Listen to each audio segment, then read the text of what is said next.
I'm Brenda. Welcome back to my quilt room. Today, we're going to do something a little bit different. I was thinking at the end of the year about what I wanted to do this year. And so I came up with the idea that a lot of people have done a block of the month. Well, when I first started sewing, I always thought it would be really neat to have a sampler quilt.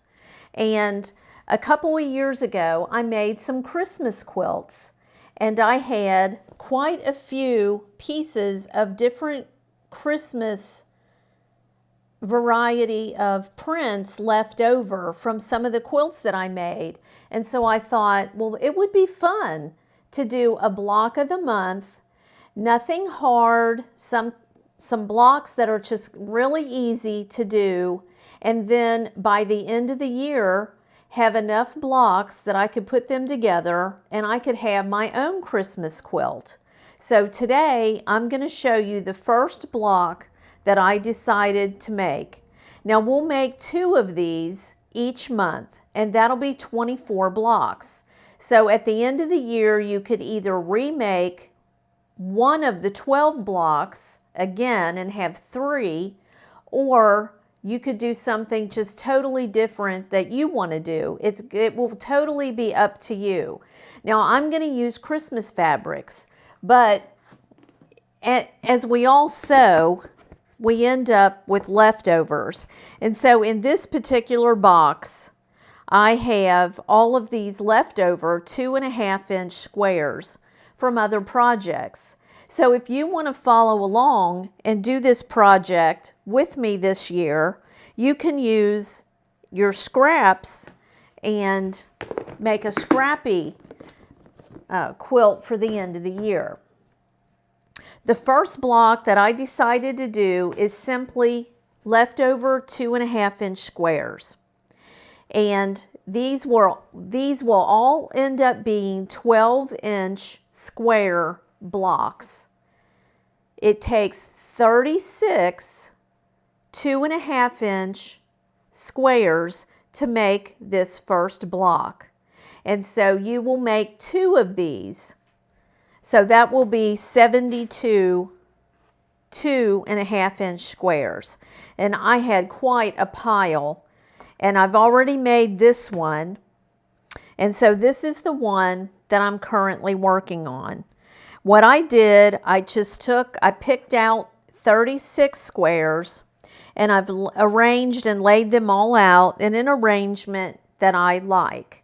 Now I would like to point out that in my scraps, some of my prints, they are directional. Like right here we have 2 little birds. And there is a piece of a deer head and a Christmas tree here. Some of these blocks have words on them, like this one said Merry Christmas. So you'll want to make sure when you look at your block that if you have something that's directional, that that when you look at it, it's correct before you sew it. And so all you're going to do is lay them out like I've done here and stitch them together in pairs. And since there's 36, you're going to have 3 sets of pairs. This was my first row. And then after I chain stitched them together and I open them up, finger pressing really does well for this particular block and project. For the first row, as you sew your pairs together, you will want to finger press your seam to the right. In this second row, finger press your seams to the left and just continue to do that. The next row to the right, this row to the left, to the right, and to the left. And you'll do that with all 3 of your sets and continue to do so even as you sew your pairs together, so that when you're ready to sew your rows together, and you put your first row on top of your second row, then your seams will nest right here in the middle. You'll have one going to the right and one going to the left. And when you're finished and you press them open, this will help your block to lay really nice and flat. As you can see, this is how I've pressed mine. These seams went to the right, these to the left, to the right, to the left, and so on. And then as you pressed your block down, it will lay nice and flat.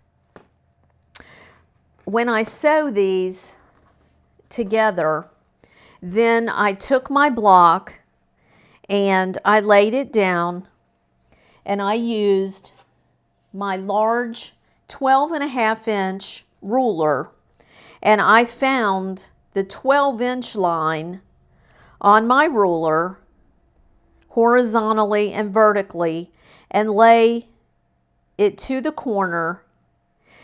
These were quite accurate. There wasn't much trimming at all that I needed to trim off of the sides with my rotary cutter to make them 12 inches. It really was just almost a sliver trim. So this is going to be block number 1 for the month of January. Now, when I'm doing projects, and if I'm working on more than one thing at a time, which a lot of us are, we had ordered a pizza a few weeks ago, and I was like, oh, that's a really nice box, and it was completely clean. So I put a piece of cardboard on the inside, and I thought, I bet you my blocks will fit in here. And sure enough, they do. So I will have a place that I can keep my blocks together as I finish them toward the end of the year. Now, when we're at the end of the year and we're finished, you can set your scrappy blocks together any way that you want. You could put sashing between them, or you could simply sew them block to block. That will be completely your choice. But I think this is going to be a great way to use up some of my scraps. I really enjoy doing scrappy projects. And it seems like I have made Christmas items for everybody except myself. And so I thought, well, this would be a really nice way for me to have my own Christmas throw for the sofa during the season. So this is what I'm going to be doing this year. There'll be other little snippets of things in between, but I thought this would be something very simple. It'll be easy if you're a beginner. I'm not going to do any sort of really difficult type blocks, but I've always wanted to have a sampler quilt. And so now I have something to look forward to at the end of the year. I'll have my own sampler quilt. And so I would love to see what kind of blocks you come up with and what yours looks like. So until the next time, if you like my videos, I would appreciate you give me a thumbs up and subscribe to the channel. Until next time, we'll see you.